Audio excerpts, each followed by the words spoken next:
यहाँ पर दो चीज़ें हो रही हैं। पहला ये कि ये ट्रायंगल पैटर्न का ब्रेकआउट हो रहा है और दूसरा ये कि ये जो हमारी पहले वाली ट्रेंड लाइन थी उसका ब्रेकआउट होकर रिटेस्टमेंट होने के बाद स्टॉक ऊपर चलने के लिए तैयार है।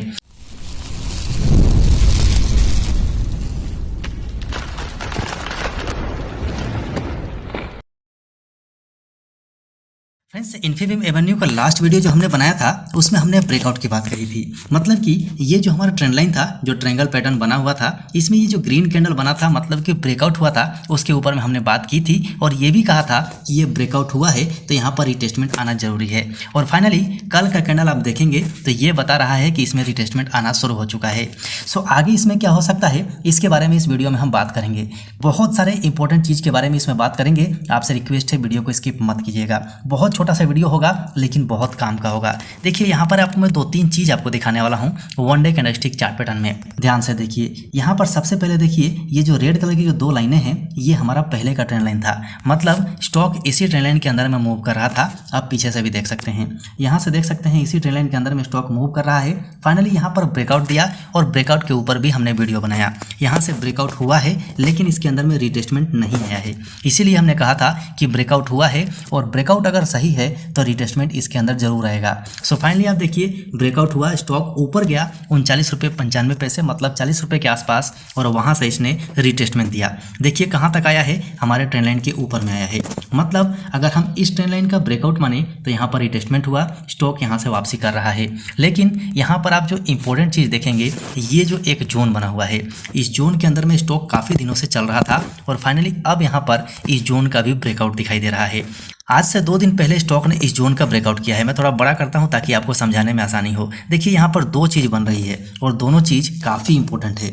यहाँ पर आप देखिए ये एक जोन बन रहा था, जिस जोन का ब्रेकआउट फाइनली यहाँ पर हो चुका है और जो कल की रेड कैंडल बनी है ये मेरे तरफ से रिटेस्टमेंट भी हो चुका है। क्योंकि यहाँ पर हम one day candlestick chart pattern के हिसाब से देख रहे हैं। अगर हम शॉर्ट फ्रेम में देखें तो यहाँ पर रिटेस्टमेंट कंप्लीट हो चुका होगा। लेकिन यहाँ पर एक चीज़ और दिखाई देता है, क्योंकि स्टॉक यहाँ से वापस हुआ, फिर यहाँ से कई बार वापस हुआ है। मतलब आप 5-6 दिन देखेंगे तो इस लेवल से आके स्टॉक रुका हुआ है। मतलब यहाँ पर हमने एक ट्रेंड लाइन और मार्क किया जो कि यहाँ पर ट्रायंगल पैटर्न बन रहा है और ट्रायंगल पैटर्न का ब्रेकआउट भी यहाँ पर हुआ, उसके बारे में भी हमने बात किया। मतलब कि यहाँ पर दो चीज़ें हो रही हैं। पहला ये कि ये ट्रायंगल पैटर्न का ब्रेकआउट हो रहा है और दूसरा ये कि ये जो हमारी पहले वाली ट्रेंड लाइन थी उसका ब्रेकआउट होकर रिटेस्टमेंट होने के बाद स्टॉक ऊपर चलने के लिए तैयार है। मतलब हम ये कह सकते हैं कि सबसे इंपॉर्टेंट लेवल अब हमारा ये वाला होने वाला है, मतलब 39.95 का। क्योंकि अगर पुराने ट्रेंड लाइन के हिसाब से हम देखें, चलिए थोड़ा सा छोटा करता हूँ उसके बाद आपको समझाने की कोशिश करता हूँ। अब देखिए यहाँ पर, क्योंकि पुराने ट्रेंड के हिसाब से हम देखें तो यहाँ से ब्रेकआउट हुआ, रिटेस्टमेंट आया और यहाँ से जब स्टॉक इस नेक लाइन को पार करेगा ना तो अच्छी तेजी दिखा सकता है। पहली बात यह है।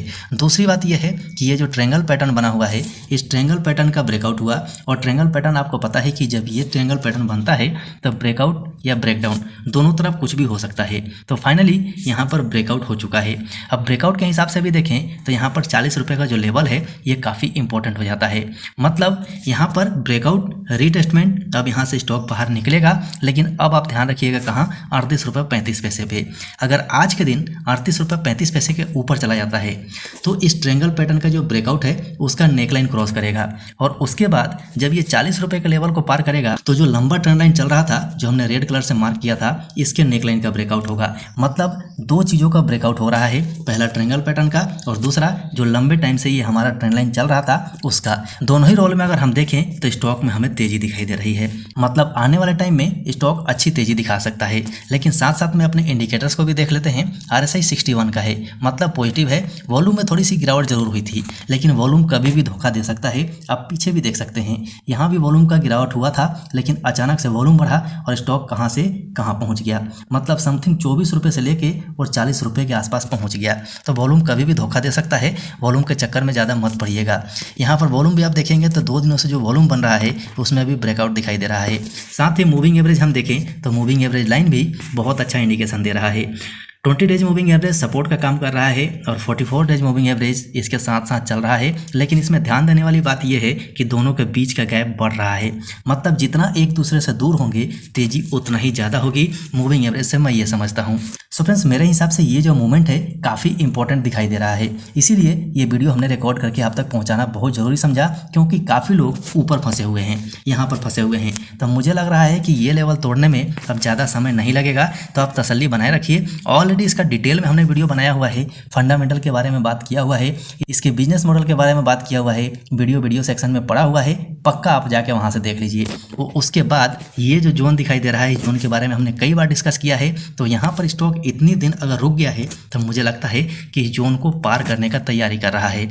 हमेशा याद रखिएगा, जब जब स्टॉक के अंदर में कंसोलिडेशन आता है ना, इसके बाद जैसे इस कंसोलिडेशन जोन से बाहर निकलता है तो बड़ी रैली दिखाता है। ये अक्सर देखा गया है, हमने कई बार देखा है। लेकिन हम लोग करते क्या हैं, हम लोग करेंगे क्या कि जब स्टॉक यहाँ से चलना शुरू किया तो जब नीचे पकड़ना चाहिए था, जहाँ स्टॉक कंसोलिडेट कर रहा था, वहाँ पर हम नहीं पकड़ते हैं। जब कंसोलिडेशन फेज से बाहर निकल जाता है, ये कंसोलिडेशन फेज था, इससे जब बाहर निकलेगा तो हम देखते रहेंगे, और जब यहाँ पहुँचेगा मतलब जहाँ से इसे गिरावट होनी है वहाँ पर हम बाय करके चलते हैं, और फाइनली रिजल्ट आता है कि हम लॉस में चले गए। ये बहुत सारा गलती हमारा स्टॉक से फैमिली भी करता था, लेकिन बहुत खुशी है कि बहुत सारे लोग अब प्राइस एक्शन का इस्तेमाल कर रहे हैं। 2 लाइन स्ट्रेटजी जो हमने वीडियो आपके पास ऑलरेडी पहुंचाया हुआ है, उसका इस्तेमाल लोग कर रहे हैं, वो बहुत उनके काम आ रहा है। इस चीज़ का मुझे बहुत खुशी है। सो आपसे रिक्वेस्ट है कि अभी भी अगर आपने स्टॉक साई फैमिली को ज्वाइन नहीं किया है तो चैनल को सब्सक्राइब कर लीजिए और बेल आइकन को ऑन कर लीजिए, क्योंकि स्टॉक साई से आप बहुत कुछ सीख सकते हैं और अपने लॉस को बचा सकते हैं। क्योंकि शेयर मार्केट में इंपॉर्टेंट अपने लॉस को बचाना ही है, प्रॉफिट तो अपने आप ही आएगा। प्रॉफिट के चक्कर में ना भाग के अगर हम लॉस के पीछे भागते हैं तो प्रॉफिट अपने आप बन जाता है। सो फ्रेंड्स, ये सारी बातें आपको बतानी थी, इसलिए वीडियो को रिकॉर्ड किया है। फटाफट से अपने दोस्तों को भी शेयर कर दीजिए और वीडियो को दबा कर लाइक कर दीजिए, और आपको क्या लगता है कमेंट सेक्शन में पक्का बता दीजिए। सो फ्रेंड्स, अभी के लिए वीडियो में इतना ही, फिर मिलते हैं दूसरे वीडियो में।